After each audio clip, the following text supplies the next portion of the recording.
Yeah, that's enough of that. Welcome back to another live review. It's Fulham 0, Chelsea 1. We've won a game, guys, and we've also kept a clean sheet. Why don't I feel so good about it? Because it was Fulham when they were 10 men. Exactly. That's probably half the reason why. Fulham down to 10 men, and we played like we were down to 10 men for the remainder of the second half. Got to 1-0 up, and we still struggled to shut up shop, and Fulham kept biting back at us, and that combined with Timo Werner's 3 massive misses in the space of 5 to 10 minutes. It's really hard to come up with positives to this one. It's one of them where I'm just trying to find some optimism around this. There is some, like... What can we look at? Mason Mount was nice. Yeah. Other than that, Hudson-Odoi, I'd say, again, but, like... we knew that, like him coming on and showing a little bit of quality. A clean sheet, as I said, it's a positive. Seeing a 2-striker formation. There, as you said, like there are a few positives, but it's kind of like the Morecambe game in a sense where like there aren't that many, and like it's all got to be taken with a pinch of salt. It was a dreadful performance, I'm like people are saying Lampard out, and I'll be honest, if it hadn't been from Mount, I think that would have been it for like a lot of people. Here's the thing: they were down to 10 men for the most of the second half. The entire second half. Oh yeah, it was just before half time, wasn't it? First half, yeah. And it didn't look like that. We struggled to capitalize on it. The whole point of that was maybe they have to sit about another 10, 15 yards deeper, but we still barely pressed in the midfield. And Alex, I'm going to you because I know you've got a lot to say about this, but what were your thoughts on today, mate? Yeah, you know what, right? I thought we were dreadful. And, it's amazing what Hudson-Odoi can do, when given, what was he given? Not even 20 minutes. Less than 15 minutes, but we only looked creative when he was on the pitch. Yeah, well, exactly. It's I didn't think Ziyech was great today. Although having said that, he did look like he was trying. He was trying to get some shots off, trying to get a couple of balls in behind. Pulisic was non-existent. If you hadn't told me the starting lineup today, I wouldn't have even known he was playing. I think Pulisic, at the very least, we can say he was marked very well out by the team. But same way, it was in sub that we were screaming for ages. We needed Pulisic. Wait, did Pulisic play the full 90? Yeah. Okay, but we were still calling for Hudson-Odoi to come up on the wings as a replacement anyway, because he was just getting stranded there and he was getting double marked the entire match. But we react so late to things like this. We can see what's going on in the pitch about 20, 30 minutes before we make any changes to try and have a positive impact on the game. Well, exactly. I said I would have brought him on at half time. They're already down to 10 men. I was having kittens here watching it. Why is he taking that long to bring him on? And I'm sick and tired of this. People, I've already seen some people slating Giroud. Yeah, he wasn't great today. Granted, when Werner plays and he has 4 or 5 shit shows in a week, where's all the abuse for him? You don't hear it. It's he has to start the next game, right? Here's the thing. Pulisic, yeah. I said to you before the game today and last week, yeah, he probably would have been in my ideal front three to start today. I can admit that he didn't perform, right? But he should have. I mean, someone's saying he wasn't that bad. Couldn't do much. Listen, when you consider that along the right side, that's what most of their attacks. Yeah, when they did actually attack us with 10 men, weren't even coming from the right. They were coming from the left-hand side, and they were passed the ball into Harrison Reed or whatever. I think he had a chance at one point. Their right-hand side was so exposed. You saw that in the last 5-10 minutes of the game, right? Yeah, and that's where Werner was getting most of his chances off as well. Yeah, and that's I think Callum played a pass 5 or 10 minutes towards the end. What a ball that was! Beautiful crossfield ball to him. Unbelievable. Exactly. Who did it go to? Is it the one that went to Kovacic and he just had the dead pass into Werner? No, that was Werner. That was to Werner, but I think he'd run a bit further on, so he had to slow down a little bit to get a touch, and then the defender caught up with him. Oh no! Or Yeah, I can't remember. he got a good touch on it, but then he kind of just like let it slip past him. And he didn't get the second touch right. But the first touch, he got it right in front of him, and then he just. Oh yeah, no, that was that one. He got a touch in front of him, and then he took too big a touch forward. But I mean, I'm thinking of another one. Yeah, I mean the game was it was dead. It was really really dead. I'm sick and tired of Jorginho playing on this side. I really. I'm not being funny. I've said him anymore. I don't understand what he brings to the squad. You know, people say, "Oh, he's a great passer. He controls the game." He gives for me, it's like he gives the ball away the most. Like he always puts other people under so much pressure, and it really doesn't. Yeah, I agree. It doesn't make any sense. Like he'll always pass it in situations where the slowest player will have the fastest guy coming after him, and it just doesn't make much sense. It's not like I don't know, man. It's like as much as we need somebody to control like the not even the center, but like to make the outlet passes and everything. It's just he's just not the guy. It's not like he's not fast enough to do it. He's not. His passing is not good enough, apparently. And now, I don't know. It's like this was the game where you conceded like the through balls over the top. That was what we needed.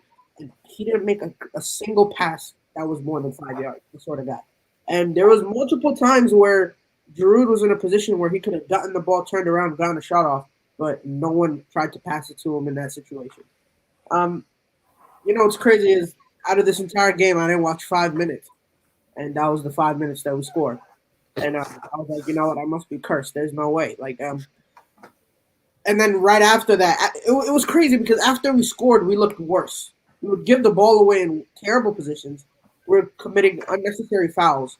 But then, of course, the attacking wasn't. It was okay. Like we had options. I don't know what Werner is doing. I want to ask you. I've asked the same question the last few weeks. I'm going to ask you again. Who's more to blame for how poor we were for long periods? Is it the system or the players? Because I'm looking at the players. The lack of movement that we see in the final third, for an example, is embarrassing. And is that a tactical instruction, or are these players just not moving? Because there has to be a case where it's the system, but it's also the place the players are ignoring instructions. Yeah, what's crazy is it's both of them. It's the fact that one, we have a system where the players that we put in, they're not the right players. It's not like there is no reason for Jorginho to start in. Like there's not. He does not fill. I thought it should have been Gilmore. There is no. Yeah, exactly. Lewis, me and you said last week that we thought Gilmore should have started. Yeah, we called this one for ages. I feel like from now on you won't see Jorginho again. Can I just say as well? Go ahead. There's one player we haven't spoken about, we briefly mentioned, and you want to talk about giving the ball away. Kovacic, man, is fucking. What's happened? Kovacic, him and Jorginho. We want to talk about regressing. Lewis, you talked about Jorginho regressing. You want to talk about regression. Kovacic went from being like our best player, arguably last season, to not being able to thread a pass through, to keep hold of the ball, to do anything, man. His final ball, like, it's so annoying. Like, he does all the hard work. He dribbles past one or two players, and you're thinking, there's a player there. There's that moment. I know he missed like a later chance. Werner's through. It's a simple ball into his feet, and you play it behind him, man. That's what I mean. Like, it's either over hit, under hit. Like, it's a simple ball. He does all the hard work. He dribbles past one or two. He's in the right position. And you can't put that simple 5-yard free ball. I'm going to be honest. Yeah. Mason Mount's goal just saved Lampard's job. If we didn't win. If we didn't, 100%. If this was a tie, there was no way Lampard was walking away. There's no way he was walking away with his job. No way. I'm happy for the 3 points because that's what matters at the end of the day. But if we play like this against Leicester, James ruin us. James Maddison, it's going to be at least 2-0. At least 2-0. You know what I mean? If we played like that, like it was so static. There's no chemistry in the team. I don't know. We're just lucky we won today. Yeah, I completely agree with that. Leicester will punish us, and when you think about it, although what's his name, Cavallero should have scored in the first half. Yeah, I don't know. You know, if he scores that goal, it's a different game, right? But I'm not going to sit here and say, you know, we could do if buts, maybes all day long, right? if you know, when we play against Leicester on Tuesday, they've got a goal scorer in Vardy, and if Vardy doesn't score, then someone else will. Fulham don't have a player we can go right. He scores all the goals. I think Bobby Reed's their top scorer this season, which kind of sums it up. If you know we do that on Tuesday, we're getting punished. We're not also- getting away with it. Leicester, they don't really have. Also, Really have- Fulham have a tight schedule and they had a lot of players out. Plus, they were 10 men in that second half. They And they Spurs look played. like a side. That's what I mean. Like, imagine if these men had our rest. If they had 1 week rest and they had their players fully fit, they might have not smacked us, but they would have put they might have not sat back. They would have put more pressure on Jorginho and Kovacic, and they lost the ball enough times today. Imagine what would have happened if they got pressed. As simple as that. Imagine if they Lampard- went 1-0, if they still had 11v11 on the pitch. Yeah, I mean, oh, by the way, if Kurt Zuma had started today, that would have been a hat trick. By the way, Well, with the chances that we go off some of the crosses. man, every single one looked like it was gonna go in the net. But if it had been Kurt Zuma, about easy hat trick, man. Easy. And that's the only way we look like we're scoring. Either from a on the cross set from piece. Hakim Ziyech or from a Zuma's the. I'm not even like over exaggerating. Zuma's the only one in this team who I can feel like is gonna have a threat because of Yeah, corners. but that's the thing, I'd say like, our Silva. most threatening partnership is Mason Mount to cut Zuma off a corner. And that just shows how Exactly. bad we are in play. Exactly. We can only really get chances off set plays and Rudiger had a couple. We had a couple decent chances from the header, but like it's 3 points. But This is damning in itself. We had 2 full weeks of training for this match. We weren't You even can tell. taking the Morecambe game seriously. You can't even And look tell at the end yet. result. Yeah, and I'm not hearing. You know, I said to you before the game that well, obviously I wanted Gilmore to start. Rudiger didn't do badly today. I'm a fan of his, although I didn't get why Zuma wasn't starting. I have people telling me, "Oh, but these players need a rest." Oh, why? Fulham played on Wednesday. 10 of the players to play on Wednesday against Spurs started today. They've also got to go to. I think they're playing United on Wednesday. And people saying, "Oh, but we've got Leicester on Tuesday." They've had more games than us, or they will have within the space of a week. We've got a bigger squad than Fulham, so I'm not hearing this rubbish about, "Oh, these players are tired." Doesn't wash with me. I can No one can understand say- the argument.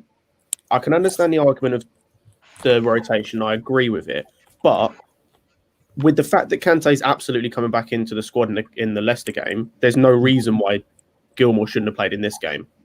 yeah, Like Lampard was the scared. rotation makes sense, but the idea of rotation makes sense, but what we've implemented to rotate was shit. I mean, look, Lampard was kind of scared for his job. He was like, "This is a must-win game," so he turned to Jorginho and Kovacic, who he has some faith in. Why couldn't he have been brave today? Put Billy Gilmore in. Yeah, but does it mean that Kai Havertz is going to start the tougher game against Leicester City? No. When we're looking at him thinking he was in the best form over the last month. I would have thrown him in this game. Listen, today I feel like this would have been like one of those games where he could have done really well. Gilmore, Havertz, Hudson-Odoi, we would have had a much easier game today. But we made it so hard for ourselves. Lewis, you've just asked us, will he start on Tuesday? Well, why couldn't he have started today as well? Exactly. Why couldn't he have come on? Why couldn't he have come on today? Someone's just said in the comments that Anguissa would have destroyed Gilmore that midfield. Really? So you clearly didn't see the game against Liverpool in the cup then last season when he's had Fabinho in his pocket. Exactly. The guy's low center of gravity makes it harder for those bigger players to even deal with him. So it goes both ways. If you want to talk about strength v strength, cool. If they have an arm wrestling match, Billy Gilmore will probably lose it. But on a pitch, I'm sure Billy Gilmore can still run rings around him. We can't talk about inexperience because the composure that this player plays with don't even look that inexperienced. At the most, I've only seen him struggle when we initially started playing him as a number 8 after Project Restart. But we can't even use that as a proper way to judge him because he got injured a game or two afterwards and was out for 4 months. Came back against Krasnodar. Granted, it's Krasnodar. Man of the match. Straight after a 4-month injury. As a youth player. There's a quality player in there, and we can all see him. Why isn't he starting to get more game time? That's what we needed as well. Jorginho, every time he got the ball, it took him light years he never passed forward. At least if it was Gilmore, he would have looked forward straight away, and I would have put a bit more confidence in the players. If like Gilmore not dictates the play, but he tries to make things happen. People move around. Notice how static we were today. Half the reason was that every time Jorginho got the ball, he never looked forward. It was sideways, backwards. And that was just us today. Yeah, and the only way I say that can potentially go both ways is because I already said about the lack of movement going forward. Who haven't we spoken about yet? We haven't spoken about Timo Werner. And I think now is a really good chance to chat about it. He only played 10 minutes, but 3 big misses in the space of 10 minutes. It only makes it even more damning on him. And we need to ask, is this now a point where is confidence, or are we looking at something deeper with this player? I still believe in Timo Werner. I think it is very early to just write him off as a flop. But same way, I agree. That one-on-one, the big one where he shot it wide, it was like, what? I know you're a high striker, but that still doesn't mean that's an excuse. No, I agree. And I think the thing is with me is I'm willing to give him a lot more leeway and a lot more sort of time than I was Morata and Higuain. And I was one of the few people who gave Higuain time because you look at Higuain and Morata. Higuain was proven, but he was at the age where he was way too old. And Morata, if you look at his stats, had only ever scored double digits in one season. It was the season before he came to us. And then he got double digits that next season. But and you look at how much time fans gave Morata. I think he should be scoring, he should be doing more. But as I said, I'm willing to give him more time because he has shown in the past. No, we'll definitely give him time. And half the reason is because we have to at this point. But he will get given time. It's like, you need chances like this. You need to be able to, at the very least, put it on target. Alex, what are your thoughts? Well, yeah, exactly. And, maybe it is a confidence issue, but how can it possibly be a confidence issue when you consider the amount of chances he's actually been given? All right, today he didn't start, but he's been starting for God knows how many weeks in a row. And it falls down to this debate of, is he better on the left or is he better through the middle? Wherever he plays, he shouldn't be missing the chances he's actually missing. So that's irrelevant when it comes to the chances he's missing. Maybe he would be better down the middle. But, as a player, you don't get to dictate where you play, especially if you're not performing week in, week out. I'd be more concerned if I was Hudson-Odoi, not able to get a game at the minute, when he's probably been our best player in the last month. Let's face it. Yeah. Werner needs to be a lot more clinical in games. Imagine if sorry about that. Let's go. Oh shit, is he on the phone? Okay, well, Dag, we'll go to you. Yeah, it's fine. But imagine if Mason Mount didn't get that goal, and Timo Werner missed them 3 chances. Now you know what's calm. Dag, go on. But yeah, I don't think it's that deep. I feel like it's, I mean, I'm not gonna sit here and act like I've watched the Bundesliga for the past 3 years, right? But there's certain kind of players that it's not potential. Come a bit closer to your mic, please. Okay, yeah. So with Werner, I don't feel like it's a problem of potential. It's not like we've seen him in a lesser league score 10 goals, but he's 17, right? The man has scored 25, 30, 25. Right? So it's not a joke as in he's almost there. He's on the cusp of being a good player. He is one of the world's best strikers. So when you're coming into a different league, and the Premier League is totally different compared to everything else. If you think about it, all the kids that we're loaning, they're being loaned out to the Bundesliga, right? So it's always kids that he's going up against. Here, he's going up against literal men, right? 27-year-old, 6'3", people that do not get moved. They do not get moved, right? They don't make mistakes. They don't stumble, whatever. But it's gotten in the Premier League. You need to use more dribbling than pace. With players like Sterling, while he was at Liverpool, he was focused a little bit more on pace. But then when he came over to Man City with the spacing that they had, he realized if he focused more on the dribbling, he will find himself in open areas more. So if he works on the dribbling more, then I'd feel like he'd be able to create more opportunities for himself. He needs to be a lot more. But but I'm saying with Werner for now, I feel like it's just a matter of just give him time. Obviously, the time is almost up with the giving him time, but it's still, just give him a little bit more, and then we'll see how it is in the future. If it still gets worse, oh well. But until then, we'll see. But he needs to be more clinical, because say Mason Mount didn't bail us out today. We're looking on them 3 chances and we're saying if, buts, or maybe. Like, he needs to. I get he's moving into a new league. So if he doesn't hit the ground running, I'm not gonna slate him. I'm not slating him for that. But some of the chances he's missed, like he has to do better with that, because it's not always you're gonna get 3 to 4 chances a game. Like the times that Werner did make them big misses, we've won them games, so no one's gonna really dwell on that. But times where you don't get much chances against, like, say we play Atletico Madrid, yeah, a very, very compact team, and we get that one chance, it falls to Werner and he misses, and then we lose 1-0. You know what I mean? He needs to be more clinical with that. I'm not saying you are out of 3 games, you only get 3 chances, take them 3. But at least 1 and 2, especially clear cut as well. He has to do better. The one thing I'm just thinking of Werner's face after this guy, man. His confidence must be absolutely shot. The one thing I will say as well is, like, you look at, for example, like Salah and Mane in the Liverpool team. People often forget they miss a lot of chances, but it's because they create so many chances that they end up scoring a load more as well. And I think if we were creating, like 20 chances a game or something, and he was missing countless, then I can get on him a bit more. But if we're creating so few chances for him, even though he is missing them, and I think you have got to get on his back for that, I do think that our chance creation at times is terrible. Like, even you look at some of the chances in this game, there were SP, Giroud, Tammy all missed awful chances. No, I'm just talking. I'm talking. If you look at, like, in terms of chances where we could score, we had the Rudiger header, the Mount crossbar, and the Werner miss. But I also don't really think of many actual clear cut where we should be scoring chances. Aspi kind of had one where he was. Oh, well, the one for that edge of the box. He's never scored. Not the edge of the box. He was alone in the. I think also the style he plays. He had a free header.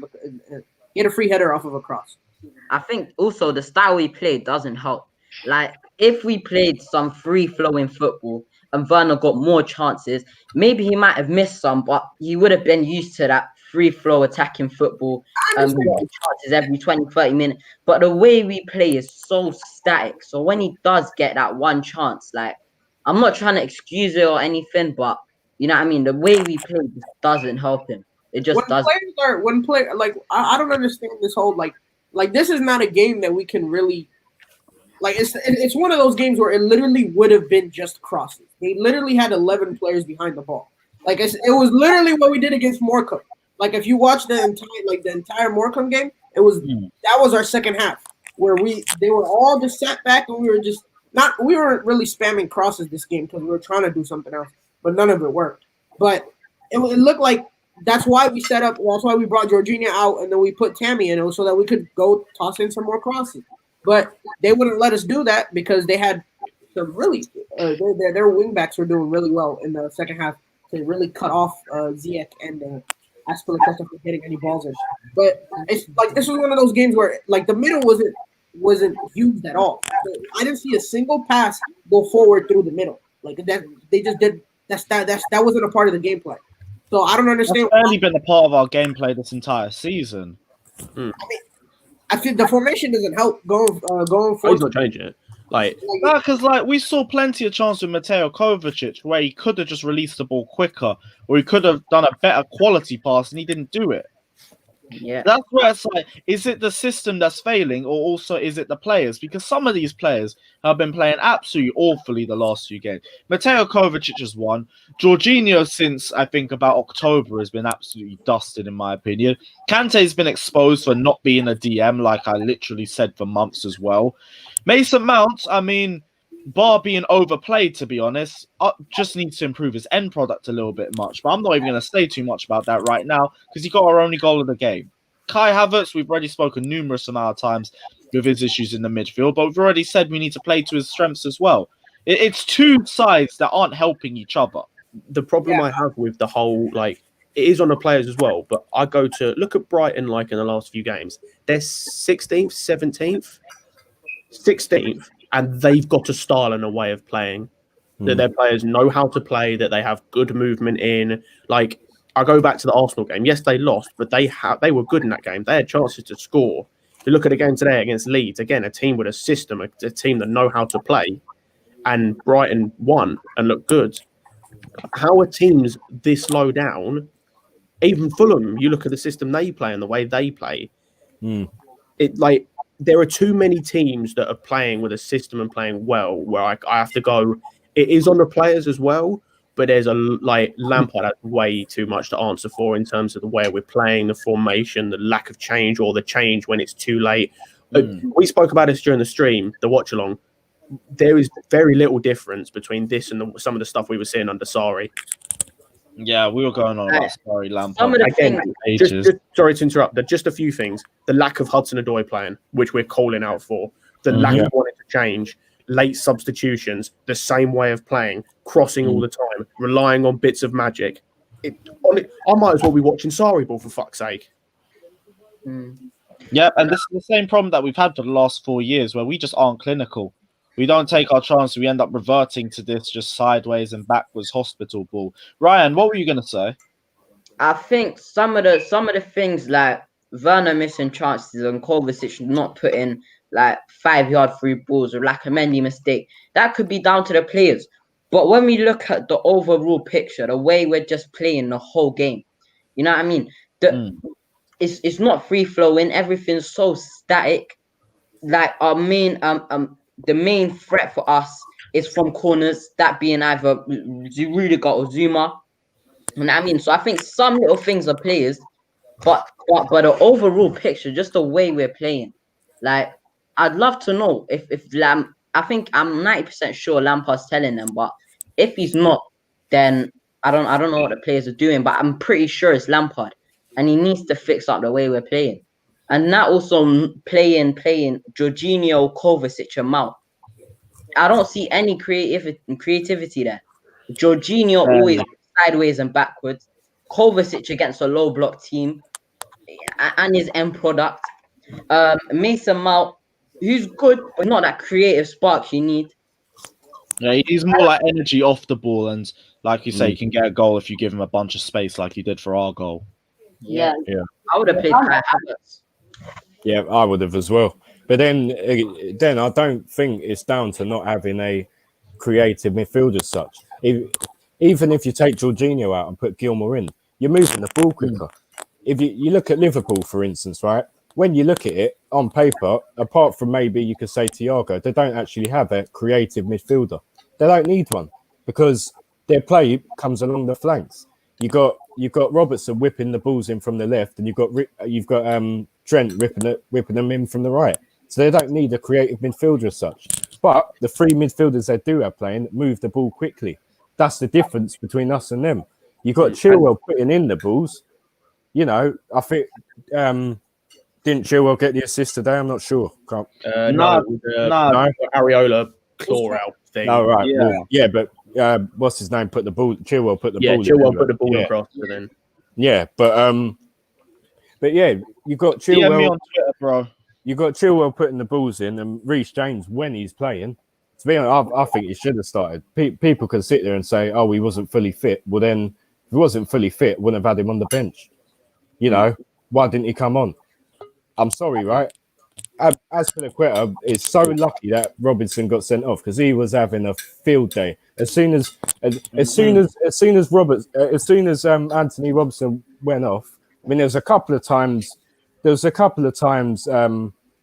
the second half when he was getting caught out, but as soon as he went off, you could tell we could just take a huge sigh of relief. Also, the transitions as well. Oh my days! When we lose the ball, our transition is so bad. Like it's so Defense to attack, and in some cases, attack back into defense as well. We're so bad at resetting up our shape. yeah. That's half the reason because Kovacic, Mount, and Jorginho, they're on the same on the same space on the pitch all the time. Like most of the time, they're all together bunched up because they're all trying to do one thing, which is pass sideways. And then they get the ball off us, and there's a lot of space on the other side that our three midfielders are not occupying. And Chelsea, we have so much players that aren't starting, like Callum Hudson-Odoi, Billy Gilmore, Kai Havertz at the moment. All of them aren't starting. So we see Jorginho, Kovacic, Ziyech, or Pulisic are not having a good game. We can sub them off. And the next game, we just say, you're not playing well right now. We have players like Callum who are playing extremely well. We're just going to play them now until you start finding your form back. And then we'll ease you back into the squad because we have the amount of players to do that. 70 minutes it took to get Hudson-Odoi on the pitch as well. You look like our only bright spark on the pitch. Why couldn't Hudson-Odoi be in the first half? Yeah, I think Hudson-Odoi started.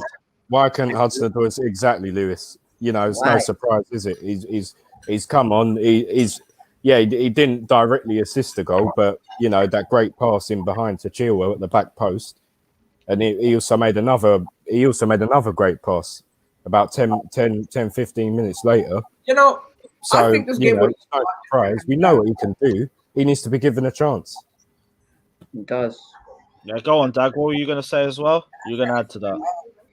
Yeah, I feel like this game would have looked totally different had we gotten a goal because we saw that once we got a goal, the game was way more open. I feel like even before they got the red card, while we were on the offense, like when they were pushing us, we looked very unstable. So it wasn't comfortable football that we were playing. But while we were in the attack, we were fully focusing on putting everything, you know, with the whole crossing, inshallah. Like it looked like we were using the midfield a little bit more. We were using our wingers a lot more. I saw that. Yeah, crosses were also not coming from the same position. Usually it's like very high up in the 18-yard box. Sometimes we're trying deeper crosses, more centralized crosses as well. That's how I can see it distracted for half of it, but yeah. There was the one where Aspi and Ziyech did that 1-2, and then they Aspi sent down the line, right? But you know, we had opportunities that we were creating, and it looked like, I'm not gonna lie, it was good football. I was enjoying it. But then once the red card came, it all turned sideways, and then it felt like we were watching the same thing all over again, and it got, like Ryan's been saying, it got static. But I felt like had we gotten the goal in the first half, it would have forced them to go a little bit more offensively, and then it would have opened the game a lot more, and we would have been able to get more opportunities. But I mean, for how they played, at least the fact that we got a win, I'm happy with that. At least, thankfully, we didn't choke under pressure because it looked. I'm not gonna lie, it looked like the game was just. It was gonna be tied at the end, but we got blessed. Yeah, it looked like one of those games. And thank God we were able to get a goal at the end of it. Hey, Vitmus, what are your thoughts, man? It's good to see you anyway, but chat to me. Well, I mean, I should say we have to be grateful for the 3 points. That's for sure. Massive struggle. I mean, if we had drawn this game today or even lost it, it would have been like, I even know the word to say, but trust me, it would have been good, bro. I'm happy that we got 3 points. I mean, I think the team, if I'm being honest, I think they really tried to play some football today. I think they really came out today and like went for it. I mean, the whole team. I think the whole team played well. Maybe not as super as we think they can in the past, but I think they did play well. If we start from the back, goalkeeper, wing back, centre backs, midfielders, I don't have a problem with anyone today, not at all. I think the way we played was based on how Fulham set up their team to play us. What about Jorginho? Huh? What about Jorginho? What Jorginho do? Jorginho do nothing wrong. I mean, he didn't do much the whole game, in my opinion. Jorginho and Kovacic were both invisible. I don't think he did anything right. What do you mean, bro? Fulham play with 11 man behind the ball, bro. There's no space. I thought that we could have put anyone else on the field. We could have put Emerson in that role, and he would have done 10 times better. Bro, I think he brought anything. I think, brother, sometimes we just look for people for blame, brother. Minnesota prop. The way of Fulham set up their team today made it difficult for our midfield to pass through the lines. Even games before this, it's been hard for our midfield. Even when Jorginho is not on the field, it is hard for our midfield to pass the ball through. It's always going sideways. So it's not based on Jorginho, bro. Because when Jorginho does not play, it's the same type of football. We can't go through the middle. Today, we were, as you said a while ago earlier, we were playing a lot more passes through the middle to the 18-yard box instead of always going wide. So I don't see a problem with midfield today. I think they could have done more, but it was not a bad performance from them. Okay, so I think I may be focusing a little bit more on the offensive side, but I'm talking about like when Jorginho is when we're passing it out of the back when we're getting pressed, and Jorginho tries to pass it to either the center back or the wing back, and then he gets absolutely smothered by 2 or 3 Fulham players, and then Jorginho is nowhere to be found. Like he has been a liability today, where we nearly conceded twice because of Jorginho, solely because of Jorginho. Where he one time we see him get caught out. Apart from that, we don't really play from the back like before. We're not playing under Sarri. Most of our passes have been cleared by the goalkeeper. We never play like a back from the back today, bro. We do it sometime, but bro, we can't just pinpoint Jorginho because of that, Bridging. If that we're going to use for pinpoint the man and say, oh, it doesn't make no sense, brother. Because there are other cases in the game from other players where we could have point a finger, but I don't even think it's a scapegoating thing, but like I did not see anything from Jorginho today, and I just saw regressions, continuous regressions. It's hospital football. His standing tackles, which from close quarters are actually meant to be pretty decent, that's gone back as well. We nearly conceded a goal straight off of that too. Yeah, I'm not saying it's a scapegoat. I'm not saying they're the exact reasons why we struggled today. It was a team system as well, and it was also laziness throughout the team. But Mateo Kovacic and Jorginho were shocking today. Can I add something to that? I thought that if we brought Havertz on in the midfield, because against Morecambe, he was playing that floating role, like he was switching in the 18-yard box, he was moving around. If we brought Havertz on in this game, there would have been a link between the attack and the midfield, which we needed and think in this game, because all I saw was a defense, a midfield, and an attack. No one was like going into the attack, trying to make something work. Only Mason Mount was doing that. And because of that, like there were so many chances in that game. Like when Mount passed to Ziyech passed it to Giroud, that 1-2, and then he took the shot. There were so many chances like that, but we just couldn't take them because we ran down the wing again. So like it all just like it's just messed in it. Like just so you're seeing more of the issue with the system then? Yeah. Because I think if we bought Havertz in that game, he would have been floating, and then he could have just passed it around. He could have created something just behind Giroud. But we brought Tammy on instead, which I don't think was too smart, because just ramming in crosses at that point. So bringing Tammy on was a good it was a good sub. It was a good sub. First. I mean, look, I completely agree with that. Yeah, Hudson-Odoi definitely before to take off Ziyech. But what I'll say is that not starting Reece James was kind of criminal because Ashley was horrible. Garbage. I can understand it. Any complaints about. But only if James restarts against Leicester. That's the thing, because he's injured and he's only just coming back in from injury. We can't do the same thing that we did for the Arsenal game and throw him a bit too early. Okay, that makes sense. But like Aspie was like, if I'm picking anybody that was horrible on the team, Aspie was the one because he got so much space at that right side. I need you to do something more. Use your instincts, not just to cross the ball the same way you're crossing it. How about you do something, shoot from where you are? He was just bad, playing safe passes. You can't. But we're not the same horrible, brother. Better would just say he was not good in delivery, because I think he defended well.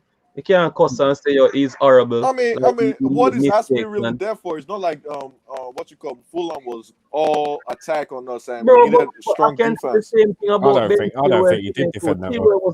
Yeah, exactly. I mean, Aspie was. So we're not pointing a finger upon Aspie neither. I understand, I get your point, but the wing backs were not great today. Chilwell was not great. No, Chilwell was bad too. I meant to say Chilwell too. Chilwell was bad because Chilwell too is having this bad run of form.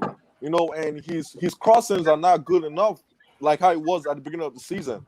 So Chua was not good enough. I mean, Jorginho, I know what you guys are talking about. Jorginho, I feel like Jorginho kind of does the same safe passes. I hate, like, honestly, God knows, I just don't like but he's Jorginho not on there. the team. But if we're talking football, bro, Jorginho is not there to really bring the team forward, bro. No, okay, bro. But what does he do? There. Though? My argument would be. Go My ahead, argument to that would be is what is he in the team for? Thank you. That's what I was about to say. No, What is he I on thought the you team guys had, for? Yeah, he's only playing because Conte's injured. He's out. Then play I know, someone else. Baba, I'm blocking you for that. I can't lie. That's bullshit. Come on. What I Not, say? not you. Oh, I was like, yo, what did I say? I was like, yo. No. Someone said Lampard can join his mother, and I'm not. Yeah, that was. No, Yeah. dude. You know, like, you see, people like that take football too serious. Like, relax, bro. But anyways, the point is, what you call it? Jorginho. Look, I know what you guys are saying. He's not there to score. He's not. But look, I just want to see what he's there for. I look at him like, yo, you could play Jorginho with any other person, and there's no difference in it because you want Jorginho to control the game for you. Fine, he's supposed to be a deep line playmaker, right? He doesn't even deep line playmake. He keeps his head down. He keeps his head down. Werner could be running next to him, going on a run, and he passes it backwards or passes like. Come on now, I hate seeing Rudiger and Thiago Silva with the ball 70% of the time. No, I don't want to see that. I want to see our midfielders doing some combinations together. And I don't want to hear nothing about a system because that's just the players to say, okay, let's not always pass back. These guys are sitting deep. I'm not passing back. Let's keep going forward. Let me take on no man. Let me do something. I mean, go ahead. I'm sorry. Too much bread about the players them sometimes because see him when we were under the management of Maurizio Sarri, everybody blamed Jorginho when the man was the best. So I understand more though. Like the Jorginho stuff under Sarri was just pure BS. Yeah, that was just pure BS, and people just this isn't Sarri ball. That's the thing. This is meant to be a completely different style of play. Exactly. And it was just an agenda-driven thing on Jorginho. It's just the same thing with Lampard and Mount right now. Mount has been playing good, but you see some guys on Twitter saying, "Oh, Lampard. Why is Mount starting every game?" I always ask the question: who is on the bench that Mount is playing over? That should be playing over Mount right now? Nobody. No, Mount are the best midfielder of this season. So exactly. So what I hate people talking crap about Mount. He stepped up. And he was the best player on the pitch today. For him, this would be called Lampard Out Show, man. It wouldn't be called a live review. It would have been called Lampard Out Show. I mean, but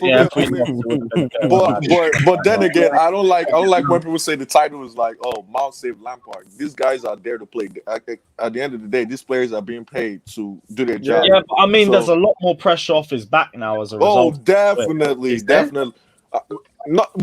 Not a lot, but my point is, if we had lost this game or when those guys were 10 man, I don't even know how to defend Lampard though. That's what I'm saying. So I guess there's a little pressure off his back. I mean, you could say. I don't know if there is less pressure because, like, you look at all the problems people had before the game and with the lineup and everything. Hudson-Odoi not starting. He showed that he should be starting when he came on, but at the end of the day, he showed he should be starting from like 4 or 5. But that's what I'm saying. Like, that's not pressure off Lampard. Exactly. That's just basic. That's just like basic. Anyone can work that out. But go ahead. I'm sorry. Like Jorginho and Kovacic starting, they were shit, and again, that's more pressure on Lampard. I don't think there is there might be a little less pressure because we didn't lose, but it's if anything, we've got a bigger game in 3 days. It's minimal if we get any pressure. The thing at the end of the day, it's all about those 3 points. I don't care how we play. I don't care if we play the best football ever. We got to get those 3 points. You know, like people are saying this is bad football. No, if we play like this against Leicester, what will happen? It doesn't look. If we play like we're getting smacked. Football is unpredictable and whatnot. But my point is, if we play like this against Leicester, we get a penalty and win 1-0. We got Leicester. We're gonna win. Yeah, Leicester on Tuesday. Leicester, Spurs, Wolves. I'm not angry at this result. 3 points, I'll take it. But the way we performed, we got Leicester, Spurs, Wolves. If we play like that, I can't see anything but a loss. You know what I mean? No, yeah, but we have to remember, you know, Fulham sat back. Exactly. They didn't though. Not the whole game. They weren't really as much as before. They also sat back because they were down to 10 men.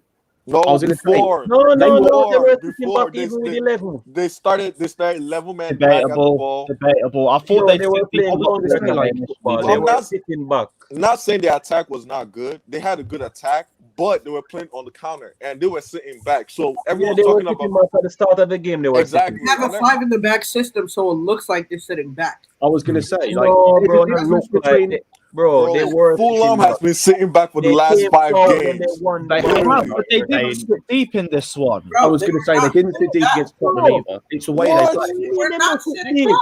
Bro, what are you? One at a time. Babalo, Dag, Vitmus. Oh, okay. I'm saying, look, they were at the edge of their box. I don't care. Like, they were sitting back. But I can't blame them because that's their style of play. They could play like that, but that's what they were doing.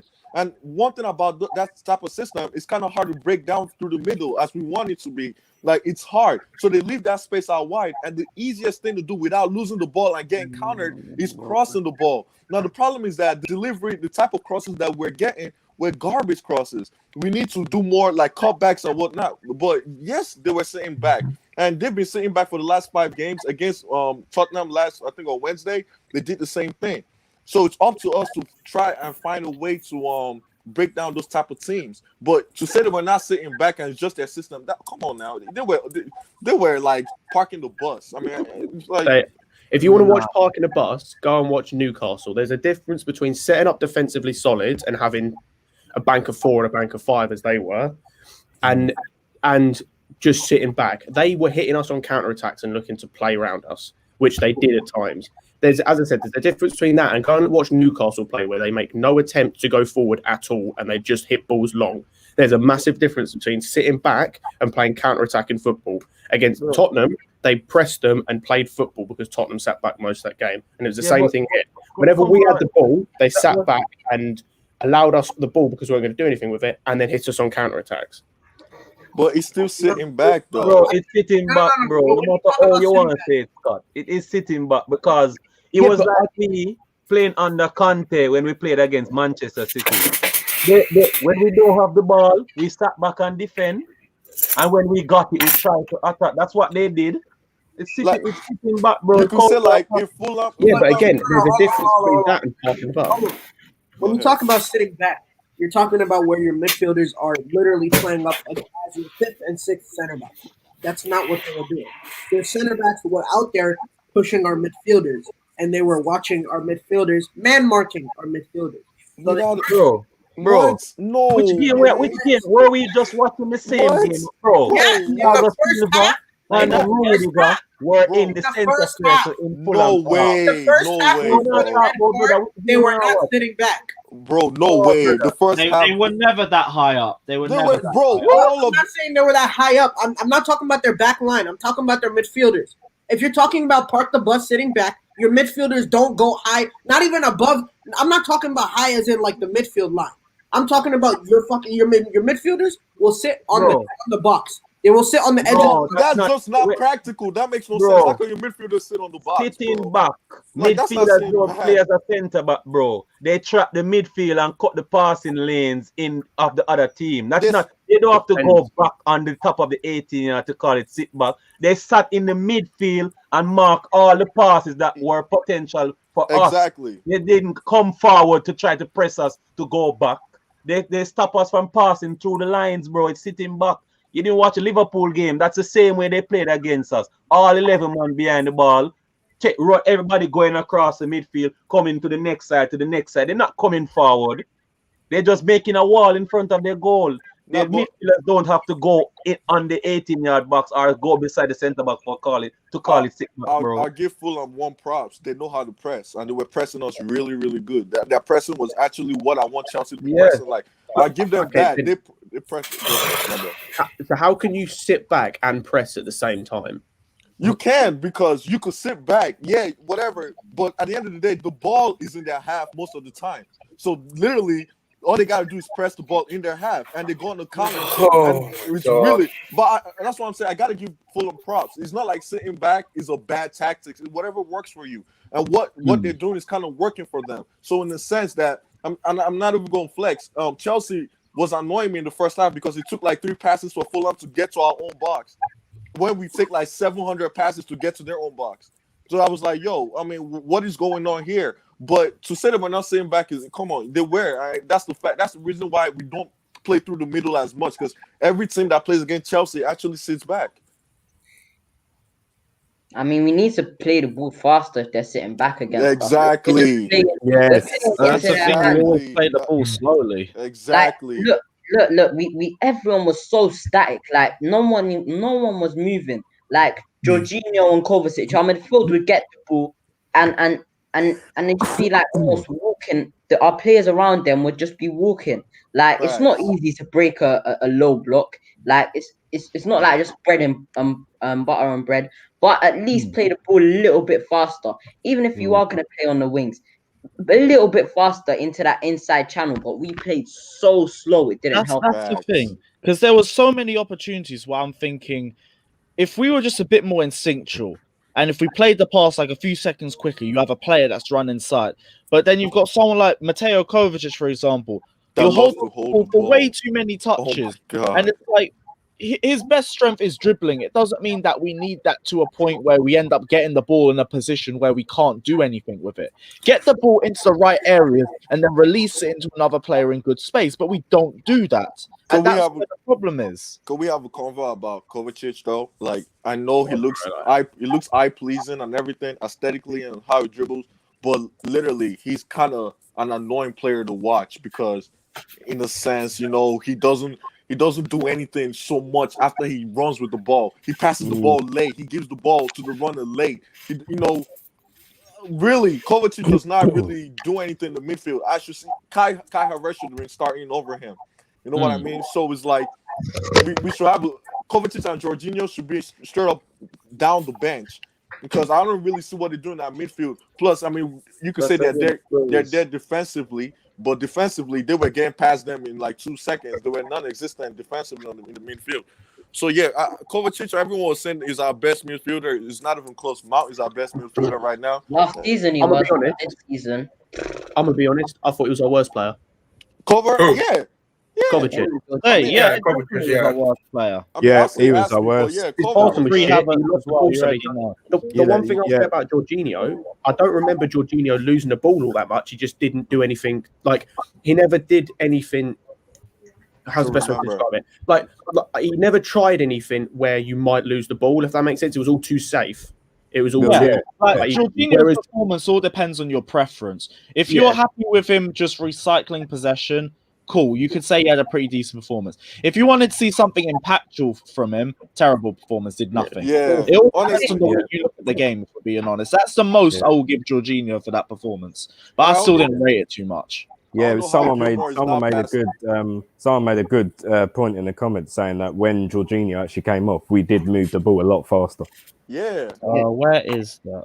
Because like when Jorginho else once we got the move, we started to move it quicker as well. We got two different opinions on because here. when Jorginho is on the pitch, we kind of play like a 3-back system, because Jorginho kind of plays with the the center backs. He kind of stays at the middle of the center back, so it's like a 3-back system when Jorginho is there. But when it's not, because when Jorginho left, it turned into a 2 pivot with a Mount and Kova, in the pivot right there. But if you heard Mount's interview, he said he told Kova to sit back so he could get in the box more. So, but you could see like when Jorginho is in the game, it's so recycled, it's so to the book. Let's play to the book. If I don't see nobody in front of me, I'm gonna pass it sideways. If I don't see no one sideways, I'm gonna pass it back to Mendy. No, bro, I need you to look and use your vision. That's the reason why we brought you here. We didn't get you here to just play one touch with your defenders and all that. Man, Jorginho makes me mad. Jorginho worked well with Kovacic last season because Kante was injured most of it last season, so them two were just playing a pivot. And then because we were like a young team, most teams would come at us. You know what I mean? There was times where we had to break down a low block, but some teams would like come at us because, you know what I mean? And then Jorginho and Kovacic, like they had that little partnership to get out of the press. Yeah. But when they're not pressing us and we have to break down a low block, you have to question Jorginho and Kovacic. Kovacic in the final third as well, when we do get them few chances. Like you need, if you want to shut the game off, like we got that first goal. they came at us a little bit more. Kovacic gets the ball. We're trying to shut down the game, and he can't put a simple 5-yard through ball. You know what I mean? And Jorginho as well. I think him moving the ball so slowly as well. Especially Yes. heart of the midfield. He's a CDM. He's meant to dictate our play. Him moving the ball so slowly just reflects on the team. He's not I even a think Mount did CDM, that bro. He's well a today. regista. Mount did, but Mount did Jorginho's job. I think Gilmore would have made a difference. I don't know what It you. would have Yeah, made a massive hell, difference. You'd massive, have moved the ball quicker and with more accuracy. massive. Because I mean, I hear people saying that. Oh yeah, but he would have got bodied by Anguissa. Well, Jorginho's not that strong either, is he? not even close. Jorginho struggled in the 1v1s as well. Oh no, I mean, like again, another criminal thing from Lampard. Like, why would you start Gilmore? Because, like I said, Jorginho replace him with anybody, and they're doing a better job than him. Because I don't really see something like you can't say, oh, this guy has to start, or he brings some kind of whatever to the team or leadership. I don't see no leadership. I don't see nothing from Jorginho. That's what I'm saying. Yeah. Go Let me ahead. tell you, brother.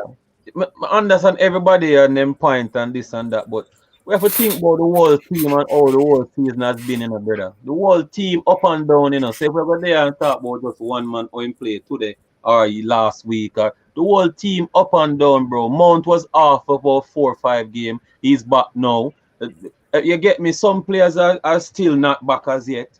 You get me? No, I understand what you're saying, but this is really not on form, though. This is just a guy that, like, is not good. And honestly, like, he just doesn't bring nothing to the team, even when he's on form. No, we can always get debatable. out of the team, but man, so the team has still not been playing very well, bro. Chelsea's been passing the ball slow since under Maurizio Sarri, so I don't see like if there's not a change. Maurizio Sarri will move the ball too slowly. It's not just under Lampard, brother and Reed. We still move the ball slow. So yeah, we moved the ball slowly under Sarri, and which player was Sarri's pet project? Jorginho.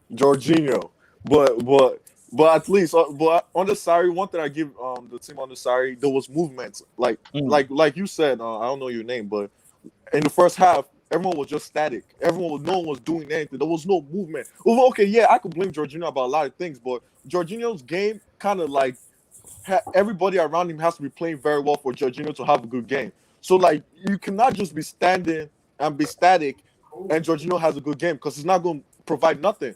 So it's like there's nobody to make a run for him to put like a nice through pass. But that's not me saying Jorginho. Yeah. But the thing is about like we need more movements without the ball. We need to be like not jogging. That you just say it, the team is we now move, brother. Last season, how much true ball Jorginho put and people miss and don't run, whatever. I just the team now move. But I'm like I said, brother. Like I said, this is not me saying Jorginho is a great player. I was just saying about today's game because Jorginho, when his passing is not really all that. His passing be having so much air under it. So like it doesn't really get to the person all the time. Jorginho is not even a very good passer of the ball. He's not like one of the, he's an okay passer. You can't even say that. He's I don't disagree with any, where we're trying to go now with the club, Jorginho don't fit that. I'm not saying he's to be in the starting team. Yeah. You get me? Yes. I agree with you guys. He's not we don't need him. No. You get me? But we can't blame him on the base of how the team are playing. The team has not been good at all. No, you're right. No, I agree with that. Yeah. I'm not blaming him on just the team generally because he hasn't really been playing. But for this game in particular, him and Kovacic, I don't think it's just him. Kovacic should get the same amount. No, bro, I'm a big fan of Kovacic, but he's not playing with him. You get me? I think today as well, they're the heart of at the start of the season, he was good. And everybody dropped during that little period we've been going through, bro. So everybody fighting to get back to their best. It seemed like both didn't have any hunger or vision today in the game. But then, like, if we have someone like, instead of those two, if we have Billy Gilmore and I'm going to bring in Mason Mount, they're going to show more hunger and vision when we play with them compared to Jorginho and Kovacic, in my opinion. No, true be told. I mean, I know everyone's always like we need more experience on the team. The older players really are not even that good no more. I mean, the older except If anything, Kante. it's been the youth players that have been the most Yeah, consistent. that's what I'm saying. Well, exactly. Exactly. Kante is really person. I mean, even Kante was having a bad form, so it's not even like Kante was world class level this season or whatnot. But like the older players have been trash. Let me not use trash. That's kind of harsh. But like the older players have been not very good, and it's like these young players that are actually stepping up. That's why I think Lampard should be more looking for like Hudson-Odoi should start over Pulisic, and I'm a huge Pulisic fan. But I wouldn't. Hudson-Odoi should be over Pulisic. Even Giroud was alright today, but when Tommy came on, you see what Tommy brings to the game. Not everyone likes Tommy, but Tommy brings more to the game than Giroud. Giroud, when everything is going good for him, he scores his goals. But when he's not going, when he's having a bad game, he's having a horrible game. Mike, your mic's doing a madness. I can't lie. I mean, the reason why for me Giroud was the best choice was because we were playing against a team that would defend more than attack. Yeah. So he hit the stage to like bully the defenders. But I mean, he didn't have a good game, but it was the worst game. I can't even, we can't. He should have played Kai Havertz. This was Mike. I don't know if your mic's near a fan or something, but it's doing a madness. I can't lie. I think we should have played Kai Havertz because they were playing with 3 defenders, and Giroud can be nullified. You saw it in the Everton game. Yerry Mina was on him, one of the tallest players in the league. It was nullified. But if we had Go ahead. Give me a second. Yo, if you Kai Havertz, go on. Two things I'd say. I think I agree with the point you made, Vitmus, in terms of Jorginho, and I think he can bring something. I think his passing is actually quite good. The thing I'd like to see more is it not be so safe. Try a bit more. If stuff don't come off, I think there was a stat in one game or something for a United game where Fernandes gave the ball away the most, but it's because he tries stuff for them, and I want to see that more from Jorginho. I want to see a bit more, put balls over the top, put the mad through ball, hit 50-yard passes. If it don't come off, it don't come off. I just want to see it a bit more. I want it to be less safe. You want him to imply himself a bit more. Yeah. Also, I just want to say as well, the comment at the bottom, in terms of Mendy, I don't think he did anything wrong today. The one mistake he made wasn't his fault. Yeah, and that was a lack of communication. I'd say that's Aspi giving him a hospital pass. And if we're talking about people we need, goalkeepers like 5th on the list. They're going to go better goalkeeper. I think. I'm gonna make a point. I used to be a goalkeeper, and let me tell you this: Mendy was lucky. I know we're saying it's not his fault, bro. He could not get to that ball before that Fulham player if Aspilicueta wasn't there. He should have stayed on his line, so Aspilicueta could have given him the back pass. But that's just Mendy. He likes to come out when the ball. No, but I think he is a bit rash. Bro, the man do it against Leeds, Everton, bro. Him of a thing, he just run off the line, bro. It's happening too regularly. Bro, right there, he should just start on his line. Because he's a sweet back pass. I agree with Ryan on that. I think it's lack of communication because remember Bamford's goal against Leeds, similar incident. Yeah, I get you. Everton as well. You're seeing similar incidents happening. But this shouldn't be happening though. Because goalkeepers have to have good judgment too, and he's not judging those. He's not judging good. I treat mistake that the only thing we didn't call that one didn't cost us today. I'm not blaming him, but as a goalkeeper, your judgment must be good. Whether to come out, watch him fly at the ball, judge it right. There's no judgment. He's gonna come out either way. Maybe you need to get that right. And maybe Aspilicueta should stop passing back 500 times. Maybe bro.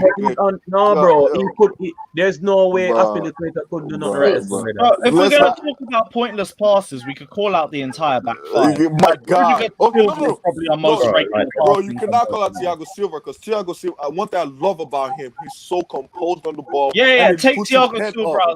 Honestly, Thiago Silva could be our deep line playmaker. I'm not even going to lie to you. I mean, you can say whatever. Yeah, that's doing too much, but his type of play and his type of game could actually be a deep line playmaker because he has very good passing, very good vision.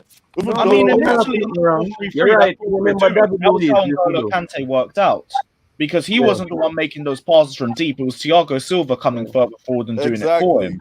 Yeah, so that can work, but it's only with another DM next to him. I wouldn't want him as a lone DM having to move around the entire pitch. That just wouldn't work. One thing. To Fata and my guy. We not hear them. Yes, yes. Fata, Mike, we'll start with Fata first. What are your thoughts on today? Finally, what you lot have been chatting about for an hour. God's sake. Yeah, we've been going on about Jorginho for the longest. We're enjoying it, man, Fata, man. Yeah, go on, man. Oh my God! I don't want to start with Jovicic in the middle because they both look like a Bambi on ice. But I will say this: I think this game, it's a gift for us to get a win. Let's remember ourselves. Like, when was the last time we had 11 men and we struggled to break down 10 men? And also, not forget that we was also struggle against 9 men against Ajax last season. Remember that? Hold on. Don't ever talk bad about that game. That was the best. Wait. Are we saying take positive for the fact that we broke down a 10-man side? Yeah, I'm not saying we normally lose these games, man. That's Fata me. We normally lose games like this, man. Yeah, but I mean, like, one league win in about 2 league wins in about 6 or 7. I'm saying, like, when was the last time this is the same thing that we against Ajax last season, though. We also struggled against Ajax. Remember that 9 men? We should have won that game.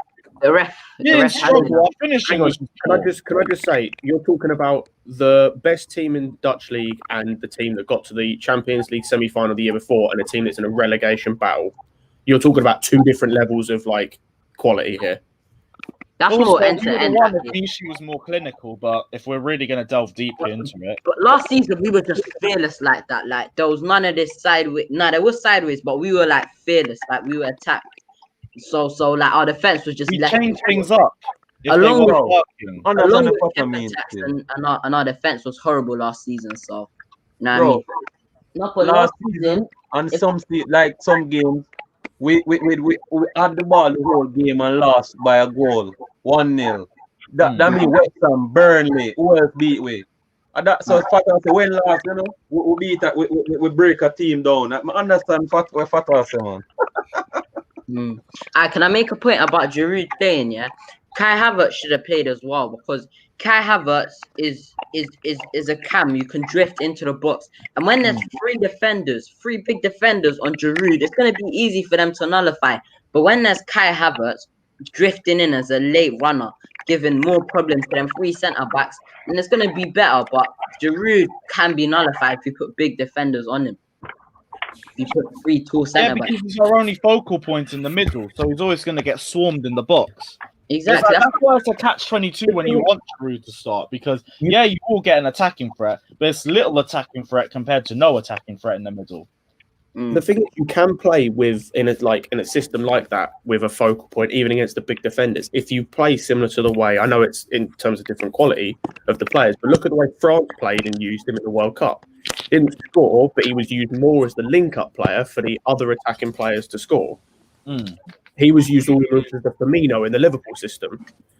All of our options are too far away from him. But that's what I'm saying. It can be used, but then it requires a system where the wingers. So again, with the Liverpool system, I think it touched on earlier.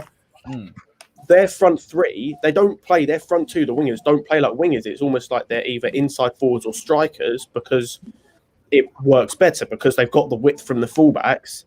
It means the wingers can drift in a bit more and get more involved in the goals. And we can play that same system or a similar system, but we stay too far wide of the wingers.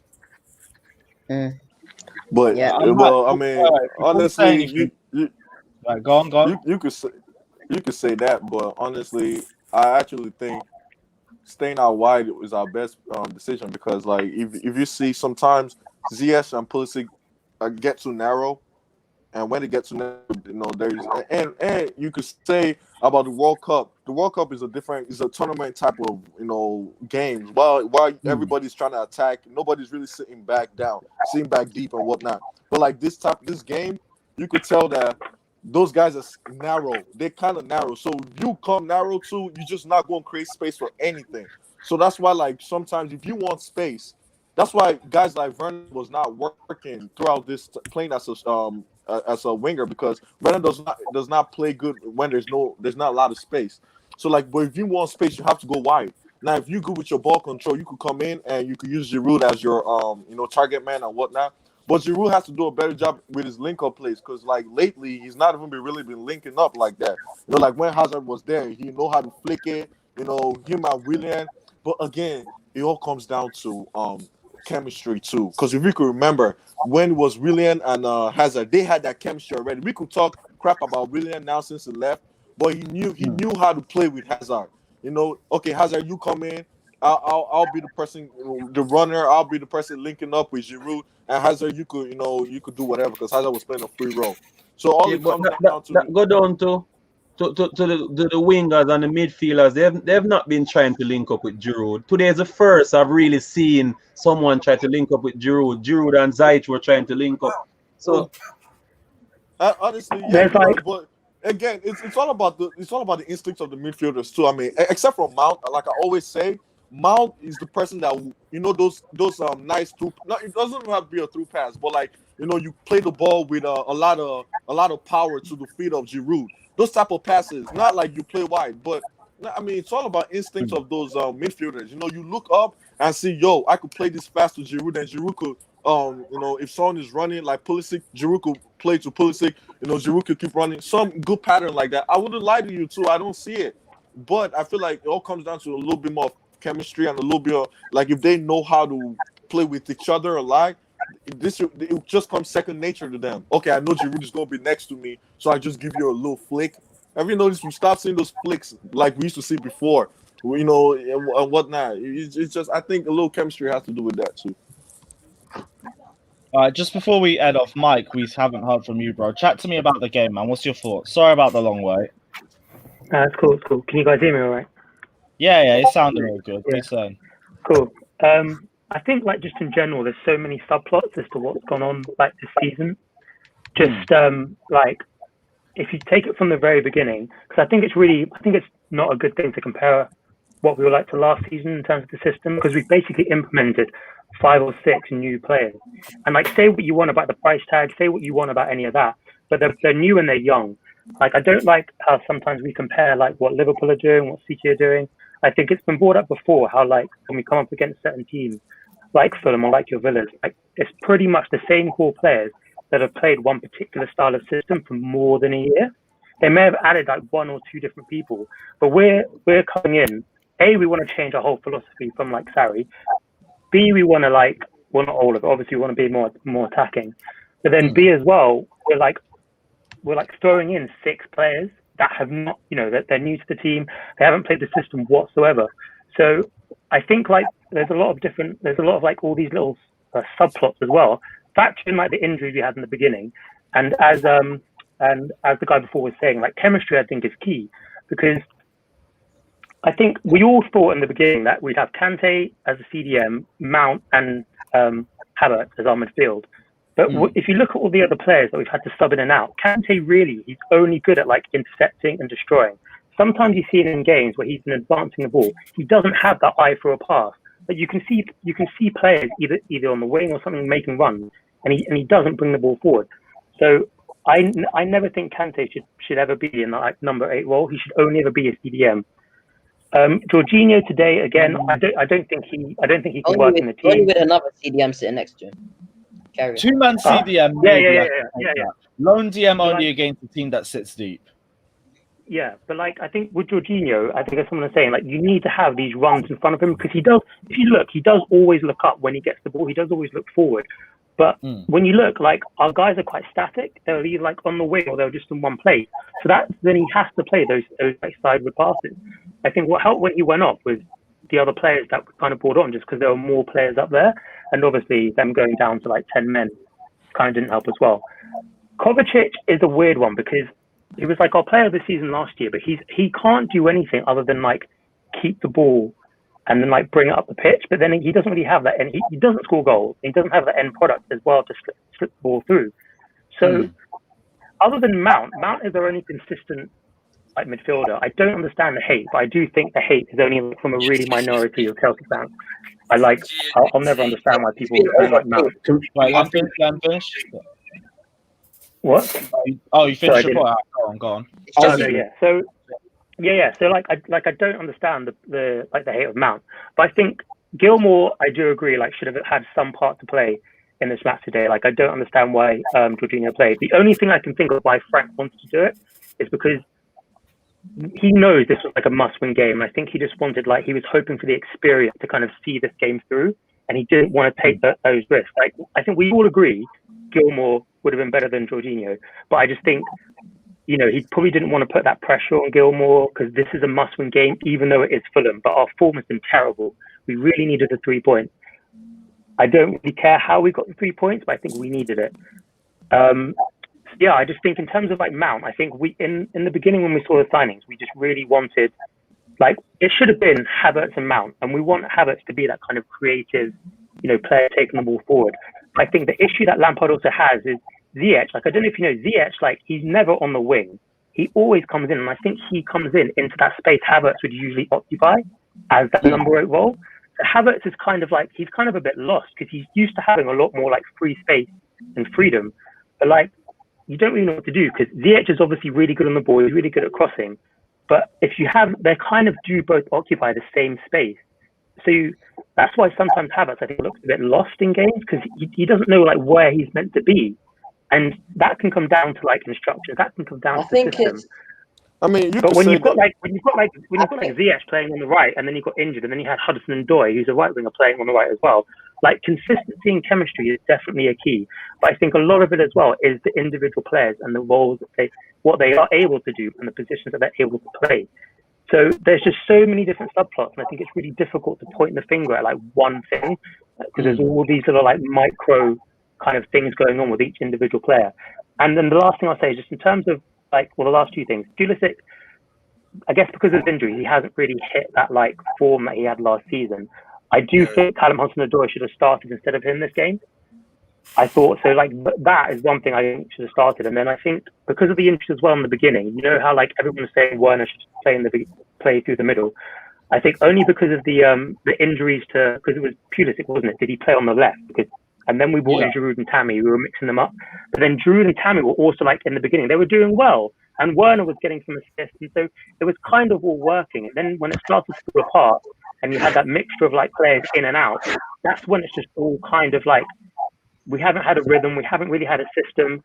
And I think our expectations as well, when you consider how like in the space of 2 weeks, teams have gone from like 10th to like 4th. It's like this season is so condensed and it's so like unpredictable.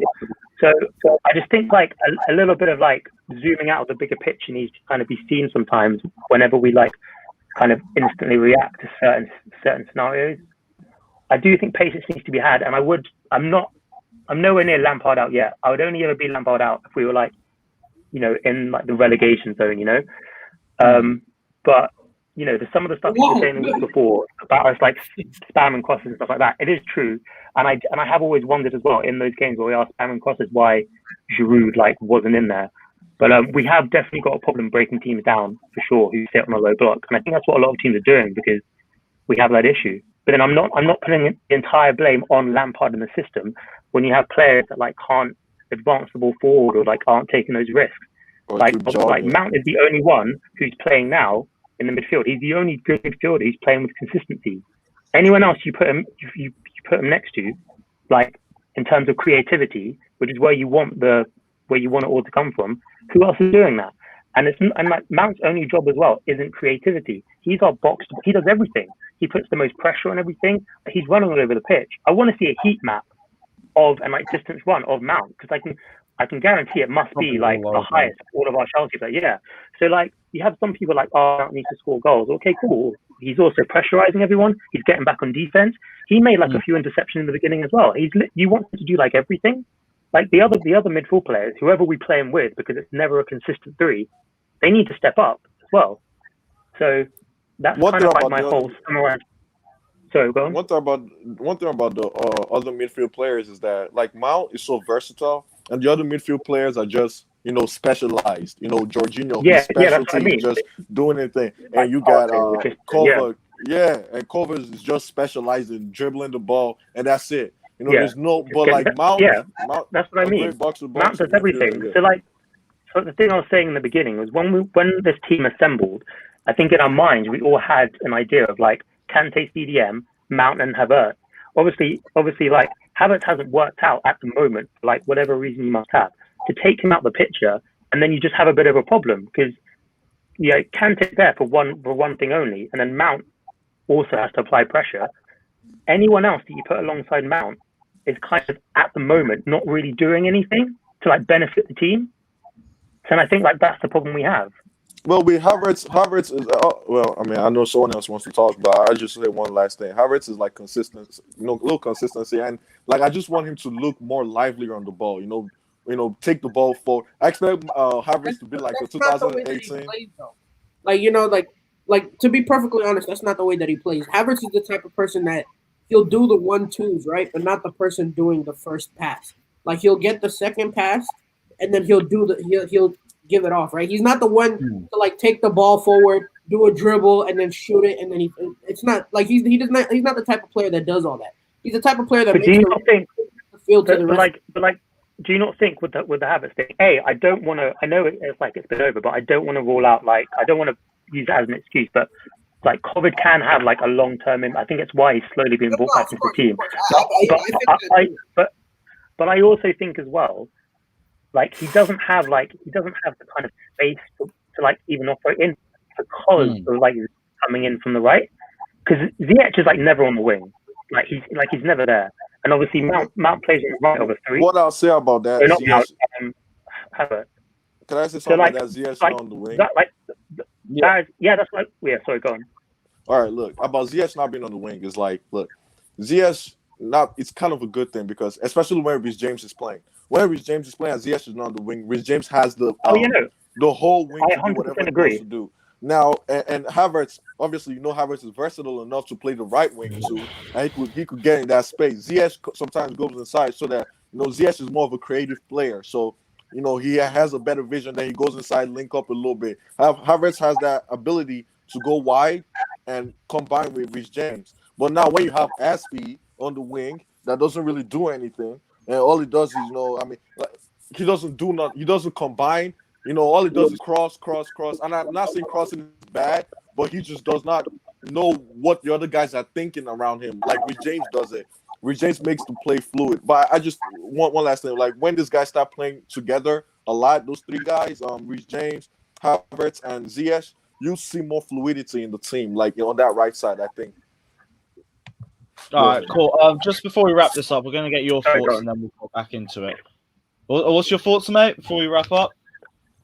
Oh, sorry. I was just going to say, I think, honestly, if we're going to get the best out of Havertz, I mean, if we're going to have Ziyech as an inside midfielder, I think we have to think about switching to having a 2 base at the midfield and having a Havertz as that roaming 10.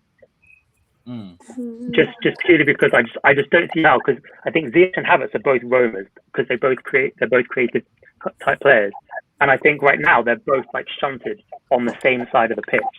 I think Havertz. I think there's no one occupying that. There's no one occupying that space as the number 10. So Ziyech sees it and he goes into that because he is creative. But if we have Havertz, he doesn't solely have to be there. But I want him to drift around the 18-yard box. I don't want him in build-up. I want him to be at the final third. And I think Ziyech, it can work because Ziyech, especially when we have Reece James as well, who loves to occupy the wings, he's very athletic. And then we can have Hakim Ziyech is like that inside forward. And then we have Havertz just drifting around. And then we have Havertz just drifting around the 18-yard box. I can see it working, but I think it's chemistry as well. Because these players, free roam and it's chemistry. They need at least 1 season before it goes perfectly well. They need to know where to be and stuff. It's chemistry as well. It's not going to click like that. Yeah. But I can see it working in the future. We are a young team. Just in Liverpool, players all in their prime and everything like that. Sorry, I stopped talking now. But yeah. No, it's cool. It's cool. I just got to wrap this up because we got the phone in 50 minutes. For everyone in here, though, the StreamYard link for the phone in is also in the private chat. So if you don't want to jump in at any point, take the link from there. Are you Dag's brother, by the way? You guys look related. Oh, well, he disappeared as well. Well, that was a great. Who's Dag's brother? I thought him and Dag were related, like cousins or something. I was like, you're not sending out the link, are you? All right, cool. Well, guys, yeah, I'm gonna end the preview here because we gotta get ready for the phone. And guys, by the way, any of you lot want to jump in? The links in the description below. I mean, in the private chat for you guys. So everyone jump in. Mike as well. I'd love to chat to you on there as well. So if you guys want to jump in, we'll start in about 15 minutes. But hope you guys have enjoyed So another 50 or live stream 15? on my channel. I hope you guys have enjoyed it. Please hit the like and subscribe button if you guys haven't done so already. And yeah, we finally got a win in the Premier League. First time in ages. Ooh, 3 days. we're gonna win Take the care, league, guys. guys. Yay. Love the show.